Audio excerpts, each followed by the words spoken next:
Peggy 7.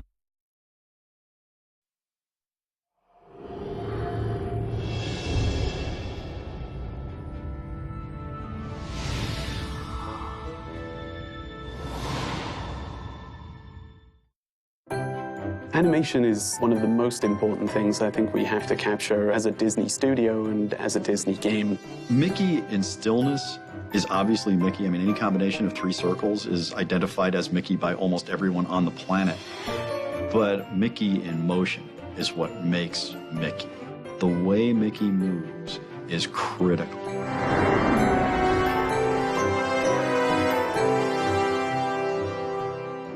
Boy, did everybody here watch a lot of cartoons. We have all of the Mickey cartoons, all the Oswald cartoons, and all the features. And we would sit here and watch them over lunch and talk about what made them special and what made them great and what elements we wanted to incorporate into the game. Looking back through the archives, seeing how those characters were animated in their original roles, and bringing that to Disney Epic Mickey. We consulted with Feature Animation, we consulted with Pixar. In making a game about Mickey Mouse, of course, the animation quality in our title had to match feature movies. That was the kind of fidelity we were trying to achieve. I wanted Smee moving the way Smee moves. I wanted Horace Horsecollar moving the way Horace moves and Clarabelle moving the way she moves. I'm telling you, the animators nailed it. Disney has a series of lectures, all the way from, some of the 9 old men up to the present. We have access to all of those, so we could learn from the masters. We had access to some of the most senior animators at Disney Feature Animation, and trust me, they critiqued our animations. There was a level of detail that those guys can get to about specific animations that I had never seen in my life, and I've been working with animators, for 30 plus years.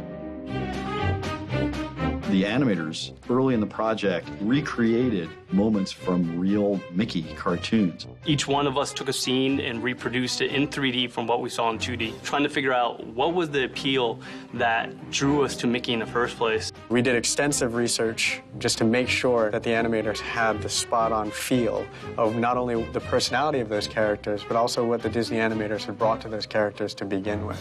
Why did they rotate his ears this way? Why did they turn his head and cock his head this way? How do we take that and then find a balance that would work well in 3D?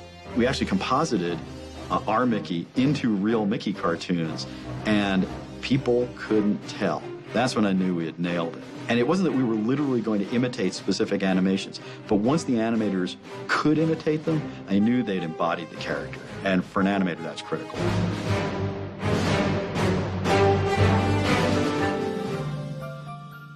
There are clearly differences in a medium where you have 24 frames a second, and you can spend 24 hours rendering 1 second of screen time, and a medium where you're trying to do 30 frames a second and render them in real time. In a game, we have completely different constraints. We're about repeated actions. We are all about magic moments, but they're magic moments that players create by combining those repeated actions in different ways in different contexts. I have a designer I work with closely who keeps me on my toes and makes sure that I'm not putting too much into my animation that would take away from the player's experience. It's this exquisite balancing act between beautiful animation, expressive, emotion-filled, communicative animation, and player control.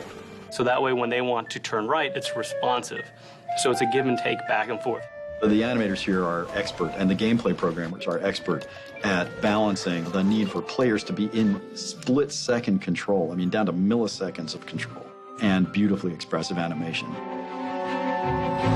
When we go back and we talk about remembering these characters, we wanted them to be remembered in the light that they were originally introduced. The animators on this team did a great job in bringing that to the game and to the player.